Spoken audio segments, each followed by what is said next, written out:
besoin de l'énergie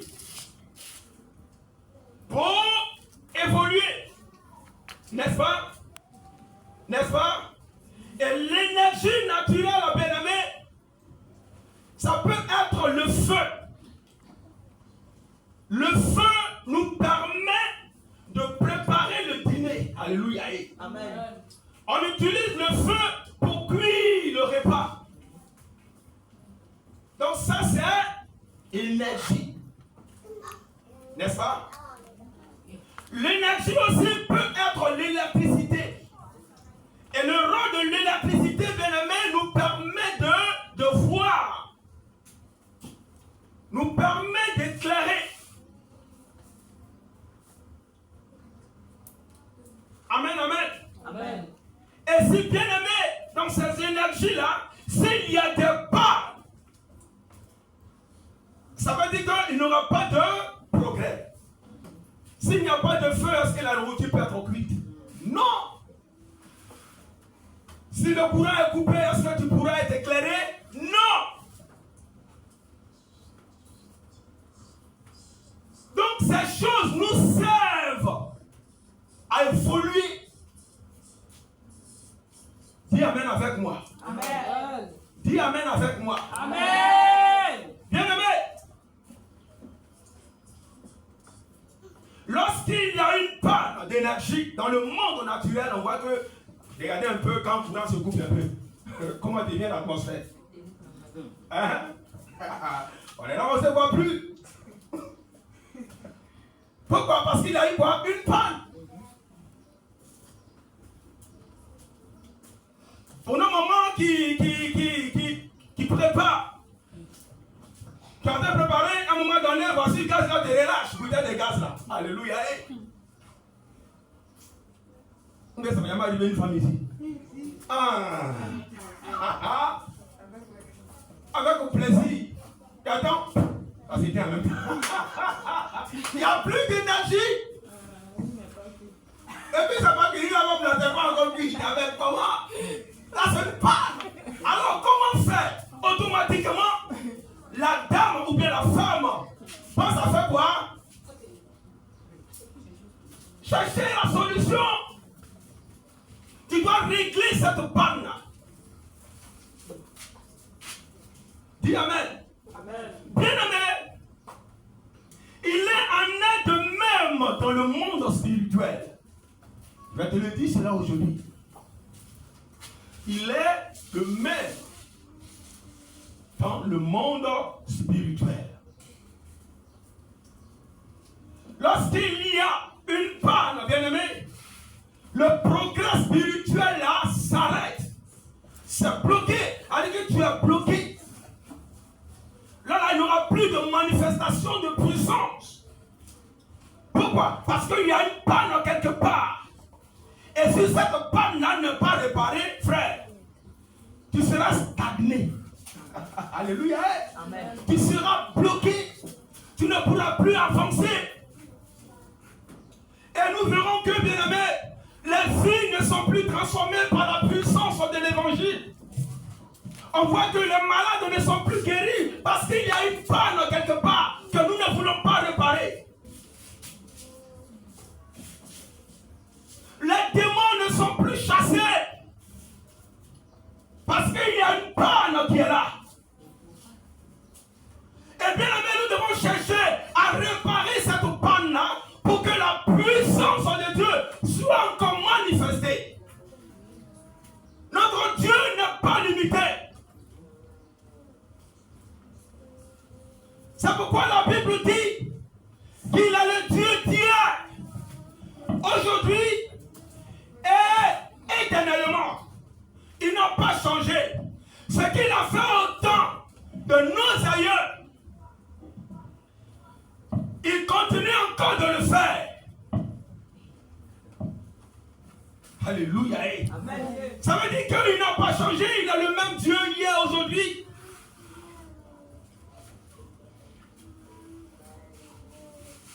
Mais pourquoi aujourd'hui l'Église n'arrive plus à manifester, à démontrer la puissance de Dieu? Si aujourd'hui l'Église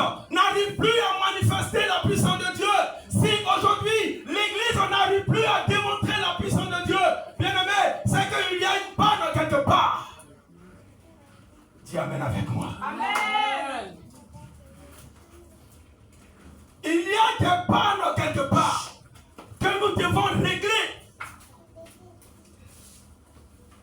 C'est pas normal qu'aujourd'hui on prie et puis le malade n'est pas guéri. Non!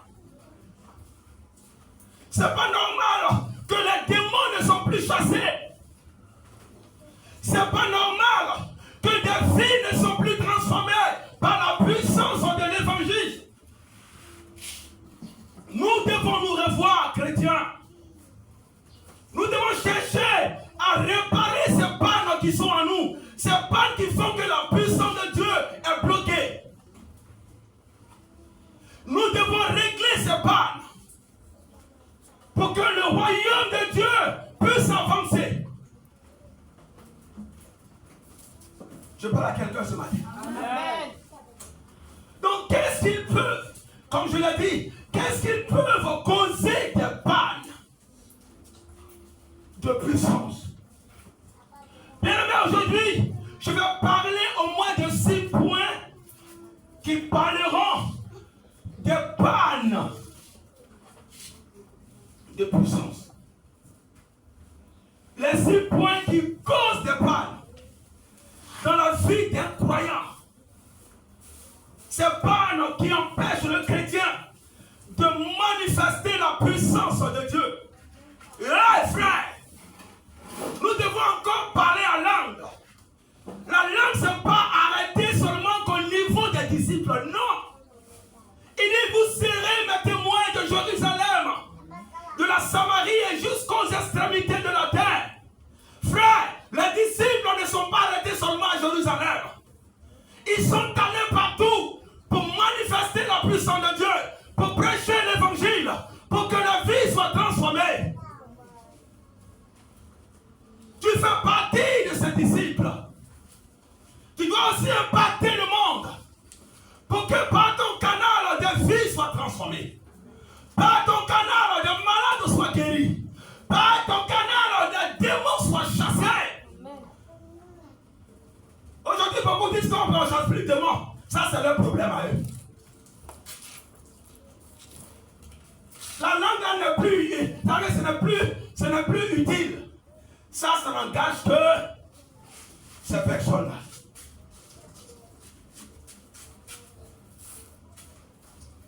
Dis amen avec moi. Amen. Donc je vais te parler de ces causes de panne aujourd'hui.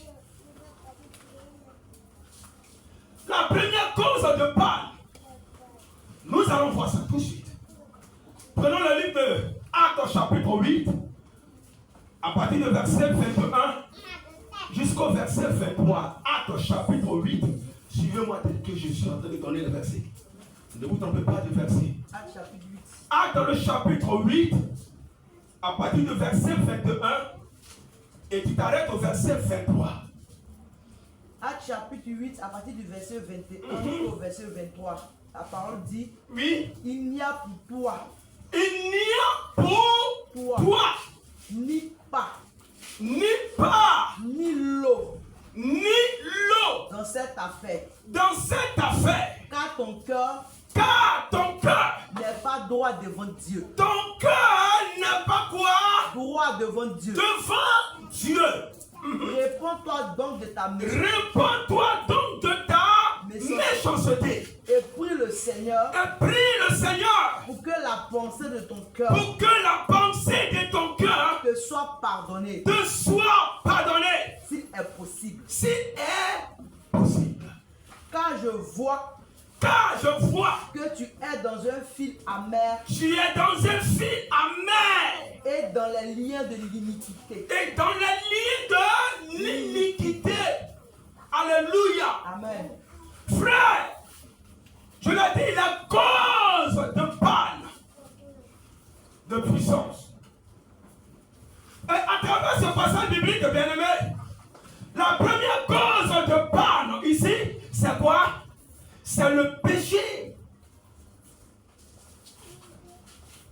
Donc voici la première cause de panne de puissance. Le péché. À cause de péché, quand nous lisons, on dit quoi? Tu n'auras pas quoi? Ni pas, ni l'eau, Ni part, ni l'eau ni l'eau. dans cette affaire. Parce que dans ton cœur là, il y a la méchanceté.